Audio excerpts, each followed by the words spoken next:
Da perspectiva antropológica, a identidade ela é uma dupla. Identidade e alteridade. Alteridade é o outro, identidade você. E na antropologia, quando a gente pensa em identidade, a gente pensa eu sou porque não sou o outro, né? Então, eu sou, sei lá, eu sou uma mulher porque eu olho para o homem e vejo que eu não sou um homem. E o homem olha para mim, eu sou um homem porque vejo que não sou uma mulher, né? Enfim, tô resumindo muito.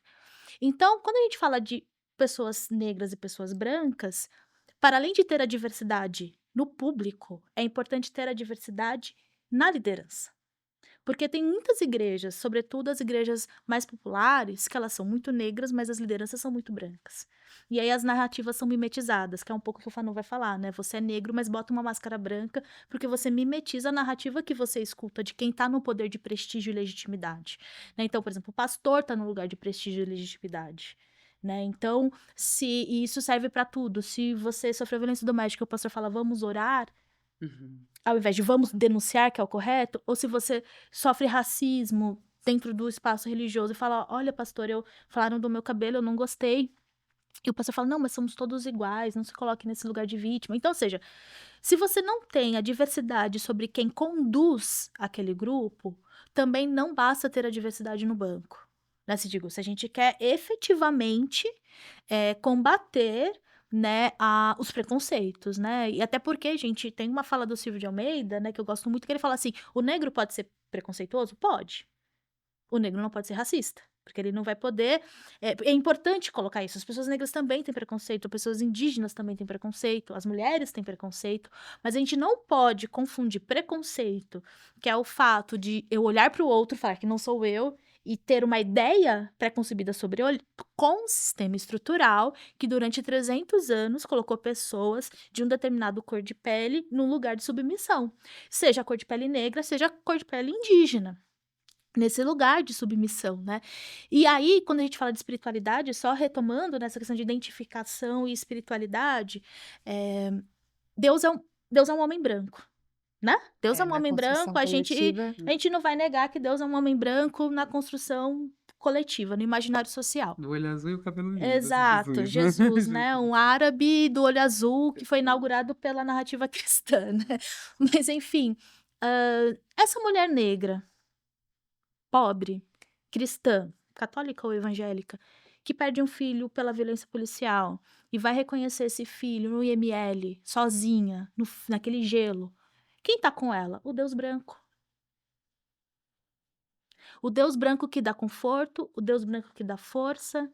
Então, é o masculino branco que traz para essa mulher algum ideal de segurança.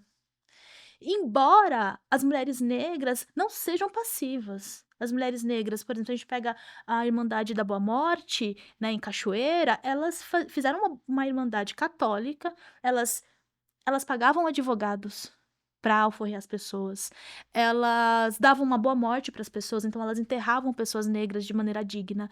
Elas vendiam quitutes para financiar a alforria de pessoas antes da abolição, né, a abolição no Brasil, legislativa, vamos dizer assim. Então, antes da abolição legislativa, a gente já teve uma série de movimentações de mulheres negras que produziram alforria, que tinham quando a gente tem um falso imaginário que é que quando houve a abolição no Brasil, todos os negros estavam escravizados e de repente todos foram para a rua. Não, existia um processo já dos malês, por exemplo, que eram comerciantes no nordeste do Brasil, que eram pessoas que tinham dinheiro, homens negros que tinham dinheiro, tal, enfim.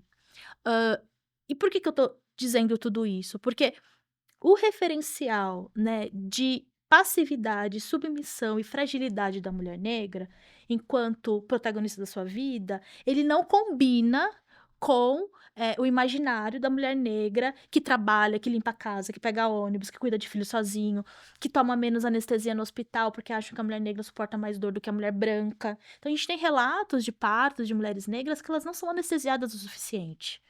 Porque olha só como o racismo, chamado racismo científico, ele influenciou em práticas médicas. Eles acreditavam que mulheres negras eram mais fortes, mas não é que as mulheres negras eram mais fortes. As mulheres negras eram obrigadas a trabalhar mais do que as brancas, porque as brancas eram colocadas nesse lugar que não tinham condições de trabalhar. que elas deviam ser cuidadas, né. Então são 2 lugares de objetificação da mulher, uma é da mulher que tem que trabalhar e que é animalizada, e outra é a mulher impotente, a mulher passiva, tutelada. E os 2 lugares que colocaram mulheres brancas e mulheres negras são ruins, né. Então a gente tem um imaginário social que com a narrativa vencedora, né, que é o que a Chimamanda vai dizer, apagou uma série de iniciativas de mulheres negras que combateram Maria Filipa, entende, que foi importante no processo de independência do Brasil, né, Luísa Maim, né, que também foi super importante no processo de independência no Nordeste brasileiro. E no nosso contexto evangélico, que bebe muito das raízes americanas e europeias de teologia, a gente apaga Suzanne Truff. Suzanne Truff foi uma mulher negra, cristã, o nome dela é Isabelle Brumfree, não era Suzanne Truff. Suzanne Truff é o nome dela de pregadora, que seria peregrina da verdade, e ela é uma mulher negra cristã. E essa mulher negra cristã foi a primeira mulher a ganhar um processo contra um homem branco, a primeira pessoa negra a ganhar um processo contra um homem branco nos Estados Unidos. E ela era cristã. E outra, quando teve o encontro das sufragistas em Ohio, Suzanne Truff falou assim: "Ah, aquele homem ali, de preto, falou que a mulher não pode votar porque Jesus era homem, mas de quem Jesus veio? De Deus e de uma mulher, os homens não têm nada a ver com o nascimento de Jesus".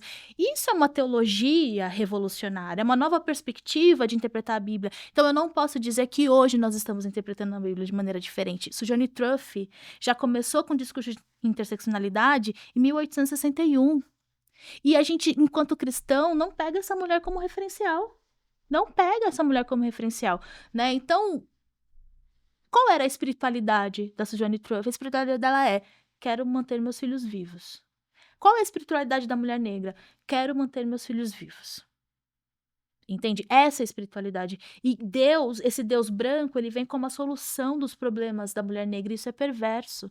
Porque não tô falando que as pessoas brancas causaram os problemas da mulher negra, mas um processo em que brancos eram privilegiados e exploravam pessoas negras que colocou ela naquela condição. Então, olha a perversidade desse sistema religioso que funciona tão bem. A mulher negra está num lugar, tem enchente, ela perde os filhos, perde a casa, perde tudo, mas é o Deus branco que vai salvar ela. Então, acho que se a gente quer de fato garantir uma espiritualidade saudável da mulher negra, do homem negro, da criança negra, a gente tem que partir do princípio que Deus é de todas as caras, de todos os jeitos. Uhum. Porque se nós somos imagem e semelhança de Deus, Deus é mulher negra, Deus é homem negro, Deus é mulher branca, Deus é homem branco, Deus não tem uma única cara, porque ele próprio disse que é a nossa imagem e semelhança.